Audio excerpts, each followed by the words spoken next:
Quel youtubeur français de 22 ans qui vient à la base du monde du gaming peut se vanter aujourd'hui d'avoir gravi l'Everest? Moi je dis juste, bravo Inès.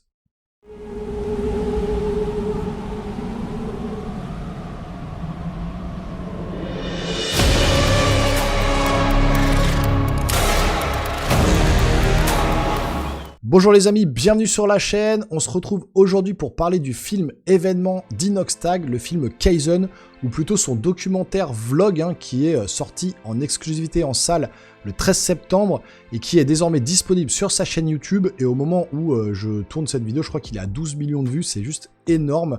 Et donc j'ai vu passer tout et n'importe quoi sur justement ce documentaire. Des critiques très négatives, des trucs plus positifs, mais surtout des trucs où c'est en mode caprice de riche, etc. Je citerai pas le nom de ce youtubeur populaire dans le monde du cinéma, dans les critiques, qui a titré, pour faire du putaclic, clairement, caprice de riche. Voilà, je trouve, il me sort par les autres de plus en plus. Voilà, je citerai pas son nom, vous savez de qui je parle. Mais moi, je ne l'ai pas du tout ressenti comme ça, franchement. Je vous le dis, j'ai pris une petite claque. J'ai vraiment adoré le reportage. Je ne l'ai pas vu au cinéma, hein, j'ai pas eu l'occasion d'y aller. C'est pas un truc qui me tentait de le voir au cinéma de base. Et ensuite, je me suis lancé. Je l'ai regardé sur mon téléphone dans un premier temps, la première partie, parce que le film dure 2h30. Donc un peu plus d'une heure sur mon téléphone. Ensuite, je l'ai regardé sur mon écran de PC. C'était beaucoup mieux et j'ai fait quelques séquences sur mon écran de cinéma derrière pour voir un peu ce que ça donnait sur un écran de cinéma avec un bon son, etc. Et ouais, je peux vous dire que c'est hyper réussi, déjà formellement au niveau de l'image, au niveau de tout ça, et puis au niveau de ce que véhicule Inoxtag, de ce qu'il veut amener justement à la jeunesse, les messages qu'il veut porter dans ce documentaire. Et j'ai trouvé ça très juste, très bon. On va revenir plus en détail sur ça, justement. Et je pense que c'est déjà un reportage qui mérite de ne pas être regardé sur un téléphone ou même sur un écran de PC. Regardez-le sur votre télé en bonne qualité ou sur un écran de cinéma si vous avez ça chez vous. Comme moi, je pense que c'est comme ça qu'il faut le regarder. Moi, j'étais un peu au boulot, j'avais un peu de temps libre. Je me suis mis sur mon temps de pause à regarder ça, etc. Mais j'aurais dû le regarder sur un grand écran, parce qu'il y a quand même quelques petits trucs, quelques passages qui sont vraiment bien foutus. Franchement, il a super bien réalisé son film. Alors, c'est pas lui qui a réalisé, hein, il s'est entouré de beaucoup de monde. On lui reproche justement d'être un gosse de riche, d'avoir réussi sur YouTube à 22 ans, d'avoir beaucoup d'argent, et puis d'avoir engagé des Sherpas, et puis d'avoir mis de l'oseille, et qu'il n'a pas vraiment réussi, parce que sans les Sherpas et sans oxygène, il ne l'aurait pas fait. Mais moi, je défie quiconque aujourd'hui, à son âge, à 22 ans, sans Sherpa, sans rien, même avec des Sherpas, même avec de l'oxygène, tout ce que vous voulez, et même si vous avez l'argent pour le faire, parce qu'il faut de l'argent, c'est clair qu'il faut beaucoup d'argent, de grimper l'Everest. Enfin voilà, il n'y a pas beaucoup de monde aujourd'hui qui ferait ça. Moi aujourd'hui j'ai 43 ans, je sais que mes capacités physiques ne me permettraient pas de faire ça. Je suis peut-être un vieux con et tout ça, il faudrait que je me reprenne peut-être un peu en main. Et ce reportage, il vous donne envie justement, à la fin du reportage, de sortir un peu de vos carcans habituels et d'aller explorer un peu le monde. Franchement, c'est la sensation que j'ai ressentie. Et puis d'autres sensations où j'ai eu vraiment parfois des frissons, parfois j'ai été ému. J'avais presque les yeux un peu mouillés parfois parce que ça m'a rapporté des choses à ma vie privée, notamment des passages avec ses parents où moi, il parle de son père et qu'il enregistre son père pour l'écouter de temps en temps pour se redonner le moral. Ça peut paraître anodin pour certains, ça peut paraître too much pour d'autres. Moi, voilà, j'ai pas l'habitude de parler de ça sur la chaîne. J'ai perdu mon père, il avait 50 ans, j'en avais 25, j'avais quasiment l'âge d'Inoxtag quand j'ai perdu mon père. Et voilà, ça va me faire chialer, je vais essayer de faire attention. Mais quand j'entends les paroles de son père dans le film, qu'il le soutient et tout ça, et ben moi, ça résonne en moi. Franchement, voilà, ça résonne vraiment en moi. Il y a des choses qui peuvent parler aux quarantenaires, qui peuvent parler aux jeunes. J'entends dire oui, c'est pour sa commu, pour les jeunes, etc. Ça parle à tout le monde, franchement. Je pense que ça peut toucher tout le monde. Moi, ça m'a personnellement touché. Ça parle également beaucoup aux jeunes parce qu'il a vraiment des messages hyper importants. Explorer le monde, croyez en vos rêves, lâchez vos téléphones, c'est une drogue, etc. Protégez aussi... Respectez la nature, ne jetez pas vos détritus, ne jetez pas vos poubelles dans la nature, dans la montagne comme il a pu le voir. Il a été, je pense, respectueux de tout ça. Il s'est entouré d'une bonne équipe, notamment de Mathis, qui est un alpiniste chevronné, qui d'ailleurs, j'ai été voir j'ai regardé son documentaire de 2h30, mais j'ai également été voir les vidéos de Mathis, les vidéos de certaines personnes qui l'ont suivi. Et Mathis parlait vraiment, au début, il l'a dit, hein, il a dit, moi, j'ai eu Inoxtag au téléphone, et je me suis dit, si c'est pour faire du buzz, si c'est juste pour faire des vues, dégage, je veux pas partir avec toi, en fait, je te mets en connexion avec des personnes qui peuvent monter l'Everest, et basta. Et non, il a voulu, pendant 1 an, s'entraîner, le reportage, c'est pas uniquement d'aller monter l'Everest, faire 30 millions de vues et gagner de l'argent. Il en a déjà assez. Je pense, il n'a pas besoin de ça vraiment pour gagner sa vie. Je pense pas que c'est cette vidéo-là qui va... il va peut-être gagner beaucoup d'abonnés, gagner plus de popularité, mais c'est pas ça qui va le rendre plus riche, hein, je pense, avec tout ce qu'il a dépensé et tout. Et il faut pas cracher dans la soupe, franchement. Je trouve que aujourd'hui, pour YouTube, c'est une vidéo de dingue qu'il a sorti. Franchement, avec Squeezie déjà, qui avait fait son reportage, qui était très bon. J'ai fait une réaction aussi, une critique sur ce reportage, qui était quand même excellent aussi. Le GP Explorer qu'il a fait, Michou, qui a fait Danse avec les stars, qui a monté, qui a fait une émission de Danse avec les stars. Mais là, on est sur un autre level, hein. Thibaut InShape aussi, qui a dépassé tout le monde, qui fait qui a fait des expériences sur ses vidéos qui sont quand même assez sympas. Mais là, je trouve que Inoxtag, il a passé un level. Franchement, il a passé un level. C'est un peu devenu le boss, un petit peu de YouTube, à son âge, hein, à 22 ans. D'où il vient, faut savoir qu'il vient, il avait 11 ans, il a commencé le gaming, Minecraft et compagnie. Au moment où YouTube prenait de l'ampleur, il a tombé sur le bon filon, il a eu un peu de chance aussi de pouvoir gagner beaucoup en popularité avec sa communauté. Il a quand même beaucoup de concepts intelligents, il est bien entouré. Enfin, c'est devenu un businessman, et voilà, à 22 ans, c'est pas donné à tout le monde de pouvoir devenir ce qu'il est devenu aujourd'hui. Je suis pas en train de l'encenser, en train de dire voilà, ouais, c'est le mec, c'est mon idole. Je le suis même pas, je suis même pas abonné à sa chaîne. Voilà, de toute façon, il y a pas besoin, hein, quand vous voyez les Squeezie, les Thibaut InShape, les machins, ils sortent sur YouTube normalement, vous avez même pas besoin d'être abonné à leur chaîne pour voir leurs vidéos tomber. J'ai vu quelques concepts de ces vidéos, j'ai vu quelques trucs, il y en a que je regarde, il y en a que je regarde pas, il y en a ça m'intéresse, d'autres non. Là, franchement, le reportage, je l'ai trouvé génial. Voilà, je le dis. Franchement, j'ai vraiment kiffé ma séance, entre guillemets. Mes 2h30, je les ai pas vus passer. Je trouve que, comme je vous dis, il passe des super messages aux jeunes. Lâchez vos téléphones. Voilà, sortez un peu du scrolling, hein, de regarder des mecs à la con, touchez pas à mon kebab, en se foutant des saucisses dans le nez. Enfin, franchement, mais pitié. Même moi, hein, je suis le premier à scroller le soir comme ça, à me dire, j'ai gassé 3 heures de ma vie à scroller des conneries le soir, et on devrait couper notre portable, lâcher TikTok et tout ça. YouTube, c'est quand même vachement plus intéressant sur certaines vidéos, il y en a d'autres qui sont complètement nulles, mais des vidéos construites comme fait Inoxtag ou Squeezie ou machin, il y a certains concepts qui valent vraiment le coup. Faut pas croire, moi je suis un tout petit créateur de contenu, ça demande énormément de temps pour monter des vidéos, pour les faire, etc. Et Inox a su se gravir les échelons comme il a gravi l'Everest tout au long de ces années, pendant 10 ans, pour arriver là où il en est. Et donc, cracher sur lui en mode, ouais, c'est un gosse de riche, il a gagné son argent, c'est des caprices de riche, il monte juste pour faire du buzz, du putaclic, n'importe quoi, je vous le dis clairement. Il a des beaux messages, il touche les gens par son reportage. Franchement, moi, ça m'a touché du haut de mes 43 ans. J'imagine qu'il y a des jeunes, des plus vieux. J'ai vu plein de messages de parents de 40 ans qui disaient... Ouais, franchement, je suis allé avec mon fils, je connais pas Inox, je m'attendais à m'endormir pendant la séance, et j'ai kiffé ma séance, je trouve qu'il apporte un beau message aux jeunes, j'ai vraiment adoré ce reportage, il y a des beaux paysages, et c'est vrai que, voilà, il a pas que gravi l'Everest, c'est-à-dire que pendant 1 an, il s'est entraîné, il a gravi il a gravi le Mont Blanc, il est monté sur toutes les montagnes avec Mathis. Il y a eu vraiment une osmose entre eux, une connexion entre eux deux, c'est devenu des vrais potes.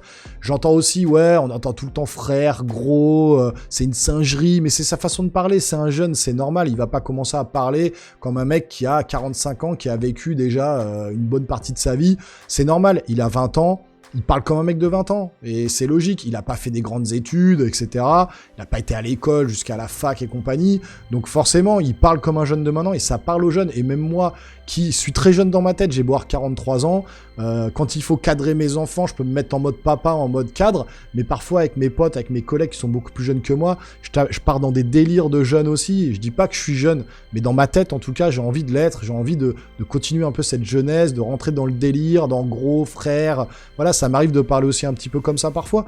Et franchement, ça m'a pas choqué du tout, et je trouve qu'il y avait une connexion entre lui, entre les Sherpas, on voit que même si les Sherpas sont pas exploités, c'est leur travail, c'est ce qui permet de faire vivre leur famille là-bas, même si aujourd'hui c'est embouteillé et qu'il y a plein de monde en fait sur le mont Everest et que ça pourrait porter à confusion en se disant non mais là c'est abusé, ils sont exploités, etc. On sent dans le reportage qu'il a vraiment une connexion avec les Sherpas, il les a même invités à Paris, je pense qu'il les a bien payés, ça leur a permis de ramener beaucoup d'argent à leur famille. Donc voilà, je pense il a pas le cœur sur la main, mais je pense qu'il a lâché l'oseille pour lui, pour montrer qu'il pouvait le faire, pour se ressourcer, pour se retrouver un petit peu, parce qu'il était vraiment perdu dans le monde de YouTube, dans les écrans, dans tout ça. Je pense que ça lui matrixait la tête. Et je trouve que là, ce qu'il a fait, voilà, c'était quelque chose de personnel. Il avait envie de montrer déjà pour lui qu'il pouvait le faire, de montrer à sa famille, son père, sa mère, qui montre qu'il les aime, hein, parce qu'il le dit, aimez vos parents, j'aime mes parents, je le dis pas assez souvent. Il y a des moments, ça m'a mis les frissons, il y a des moments... franchement, formellement c'est très beau, les musiques sont super bien choisies, c'est épique par moment, franchement il y a même un moment, une scène où il y a un entraînement qui pourrait faire penser à un entraînement à la Rocky, quand la musique démarre et qu'ils s'entraînent pour reprendre la forme. Je trouve qu'il y avait tout ça qui était bien mis en place, à certains moments c'est bien construit, voilà, c'est pas trop, on parle pas trop de son passé quand il est jeune, etc. C'est survolé en début de reportage, de documentaire, et ensuite très vite on part sur son ascension, mais ça prend du temps. Voilà, l'ascension de l'Everest c'est la dernière demi-heure en fait, les derniers 3/4 d'heure du film. Tout le reste c'est la connexion avec Matisse, avec la montagne, les ascensions qu'il a fait, le Mont Blanc, je suis pas expert en alpinisme, mais même Matisse disait qu'il a appris très vite, qu'il a vraiment compris ce que c'était que l'alpinisme, la montagne, l'amour de la montagne. Il a kiffé ce qu'il a fait et ça se ressent dans son film, on ressent qu'il a kiffé, on kiffe avec lui. Franchement voilà, les musiques sont super bien choisies, très épiques par moments, parfois les frissons, parfois les larmes aux yeux, parfois voilà, c'est plein de sensations qu'il a su amener. Alors lui, et puis bien sûr ses équipes de tournage, de montage, parce qu'il y a un énorme montage derrière, la mise en scène est bien faite, même si ça reste effectivement un documentaire vlog, on n'est pas sur un film, mais on voit il y a des plans magnifiques en drone. On a l'impression de ressentir la neige, ressentir les bruits de la montagne. C'est juste magnifique. On a envie d'être avec lui dans la montagne à ce moment-là, même avec sa douleur, avec la peur, parce qu'il y a des choses qui se passent dans le reportage qui sont vraiment choquants parfois, émouvants. Voilà, ça vous donne des frissons. Et moi, ça m'a procuré toutes ces sensations. Et pour autant, voilà, je suis pas de sa génération. On entend, ouais, je suis peut-être pas de sa génération, donc c'est peut-être pour ça que ça me touche pas trop. Moi, je suis désolé, j'ai 43 ans, quand je le redis, ça m'a touché, vraiment, son reportage.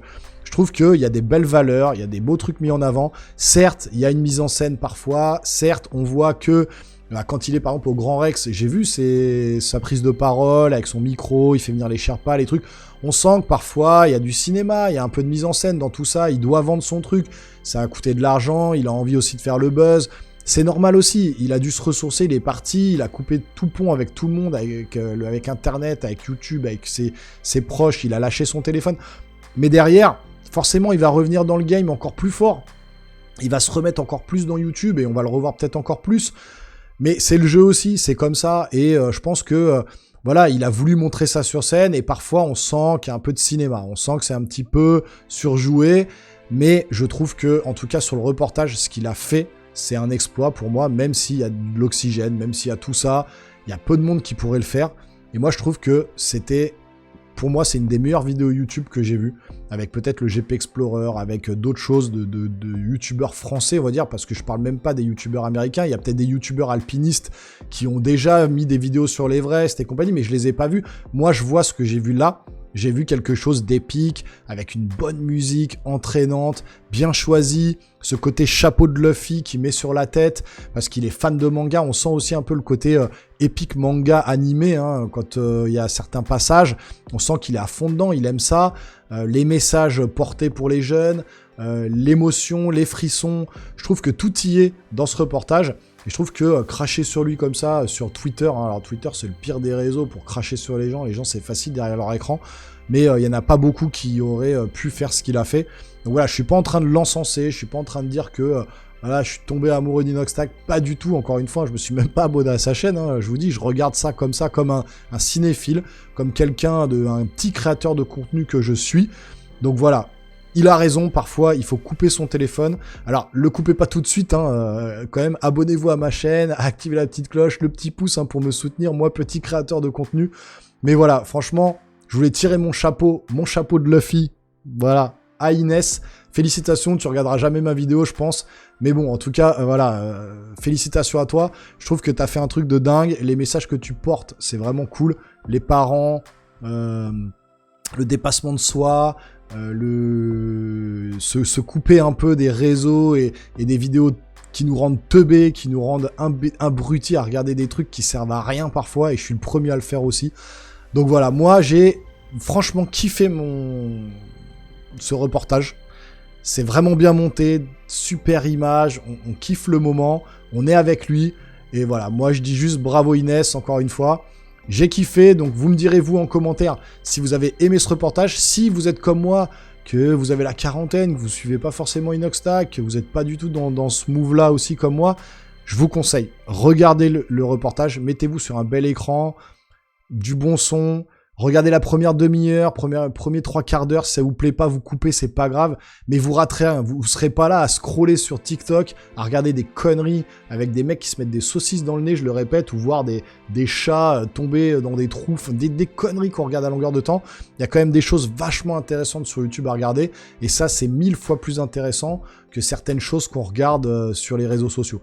Donc je vous conseille de regarder ce reportage. Si vous aimez pas, vous quittez, mais si vous arrivez au bout, vous allez voir qu'il y a quand même des beaux messages, des belles valeurs, un peu mis en scène parfois, je l'avoue, c'est vrai, mais ça fait le taf, ça marche bien, ça va faire des millions de vues, ça va lui rapporter des abonnés, c'est sûr, il va être encore plus populaire, mais bon, au fond, on sent que c'est un bon gars, il est encore jeune, il va se construire, et moi, je lui souhaite le meilleur pour la suite. Faut pas être jaloux de ces gens-là, ils ont réussi, ils ont eu de la chance.